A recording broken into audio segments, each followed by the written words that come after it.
മൗനം പാലിക്കുക എന്നത് ശക്തിയും വിവേകമുള്ളവർ കാണിക്കുന്ന ഒരു ഗുണമാണ്. ശരിയായ സമയത്ത് സംസാരിക്കുവാനും അപ്രധാന കാര്യങ്ങളിൽ നിന്നും വിട്ടുനിൽക്കുവാനുമുള്ള ഒരു തന്ത്രമാണത്. നിങ്ങൾ ശ്രദ്ധിച്ചിട്ടുണ്ടോ, ആൾക്കൂട്ടത്തിൽ അമിതമായി സംസാരിക്കുന്നവരെ?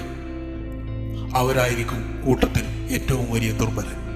അവർ മറ്റുള്ളവർ പറയുന്നത് എന്ത് എന്ന് ശ്രദ്ധിക്കുന്നില്ല, എപ്പോഴും തൻ്റെ വാദങ്ങൾ മുറുകെ പിടിച്ചു നിൽക്കുന്നു. അതുകൊണ്ട് തന്നെ വിഷയത്തെ പറ്റിയുള്ള യഥാർത്ഥ സത്യം എന്തെന്ന് അവന് തിരിച്ചറിയുവാൻ സാധിക്കുന്നില്ല. നിശബ്ദത ഒരു ആയുധമാണ്. മറ്റുള്ളവരെ ശ്രദ്ധയോടെ കേൾക്കുവാൻ സമയം നൽകുകയാണെങ്കിൽ നിങ്ങൾക്ക് അവരുടെ വിശദീകരണത്തെ മാത്രമല്ല, അവർ വരികൾക്കിടയിൽ മറച്ചുവച്ച അവരുടെ യഥാർത്ഥ അജണ്ട എന്താണ് എന്ന് കൂടി മനസ്സിലാക്കാൻ പറ്റും. അവരുടെ യഥാർത്ഥ സ്വഭാവം എന്താണ് എന്ന് മനസ്സിലാക്കാൻ പറ്റും. കരുത്തരായ ആൾക്കാർ വെറുതെ വായിൽ തോന്നുന്നത് വിളിച്ചു പറയുന്നില്ല, പാഴ് വാഗ്ദാനങ്ങൾ നൽകുന്നില്ല. അവർ നിങ്ങളെ കയ്യിലെടുക്കുവാൻ ഇല്ലാത്ത കഥകൾ പറയുന്നില്ല. അവർ സംസാരിക്കുമ്പോൾ ആൾക്കാർ ശ്രദ്ധിക്കുന്നു, കാരണം അവരുടെ ഓരോ വാക്കുകളും വിലമതിക്കാനാവാത്തതാണ്. നിങ്ങൾ മൗനം പാലിക്കുമ്പോൾ നിങ്ങൾ മറ്റുള്ളവരെ മാത്രമല്ല, നിങ്ങളെയും കൂടിയാണ് ശ്രദ്ധിക്കുന്നത്. നിങ്ങൾ എപ്പോഴും സംസാരിച്ചു കൊണ്ടിരിക്കുന്ന വ്യക്തിയാണെങ്കിൽ മറ്റുള്ളവരെ മനസ്സിലാക്കുവാൻ പറ്റില്ല. അവർ ആരാണ് എന്ന് അവർ തന്നെ പറഞ്ഞു തരുന്ന സന്ദർഭം നിങ്ങൾക്ക് നഷ്ടമാവുന്നതാണ്. എപ്പോഴും സംസാരിച്ചു കൊണ്ടിരിക്കുന്ന വ്യക്തി മറ്റുള്ളവരുടെ ശ്രദ്ധ പിടിച്ചു പറ്റുവാൻ ആഗ്രഹിക്കുന്നു.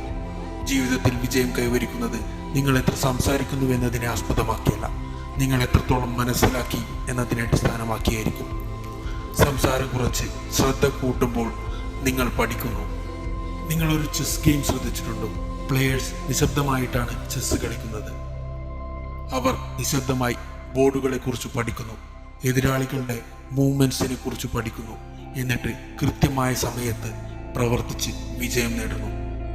ആൾക്കാർ മിതമായി സംസാരിക്കുന്നവരെ ബഹുമാനിക്കുന്നു, കാരണം അമിതമായി സംസാരിക്കുവാൻ എല്ലാവർക്കും കഴിയും.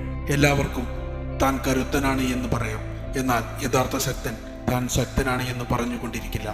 മിതമായി സംസാരിക്കുന്ന ആൾക്കാർക്ക് മറ്റുള്ളവരുടെ ചെറിയ ബോഡി ലാംഗ്വേജ് പോലും തിരിച്ചറിയാൻ പറ്റും. അവരുടെ ശബ്ദത്തിലെ മാറ്റം തിരിച്ചറിയാൻ പറ്റും. അവർ കള്ളം പറയുന്നുണ്ടെങ്കിൽ അതുപോലും തിരിച്ചറിയാൻ പറ്റും.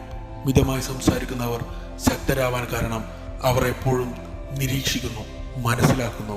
അല്ലാതെ അവർക്ക് സംസാരിക്കുവാൻ വാക്കുകളില്ലാത്തത് കൊണ്ടല്ല നിശബ്ദരായിരിക്കുന്നത്. മൗനം ഒരു ബലഹീനതയല്ല, അത് ബുദ്ധിയുടെ പ്രതീകമാണ്. മാനസികമായി ശക്തരായ ഒരുവന് മാത്രമേ മൗനം പാലിക്കുവാൻ സാധിക്കുകയുള്ളൂ. നമുക്ക് ചിന്തിക്കുവാൻ, കേൾക്കുവാൻ, അനുഭവിക്കുവാൻ, വളരുവാൻ മൗനം അത്യാവശ്യമാണ്. മൗനം ശക്തമായൊരു ഭാഷയാണ്. അതിൻ്റെ അർത്ഥം മനസ്സിലാക്കുന്നത് അറിവുള്ളവർ മാത്രമാണ്.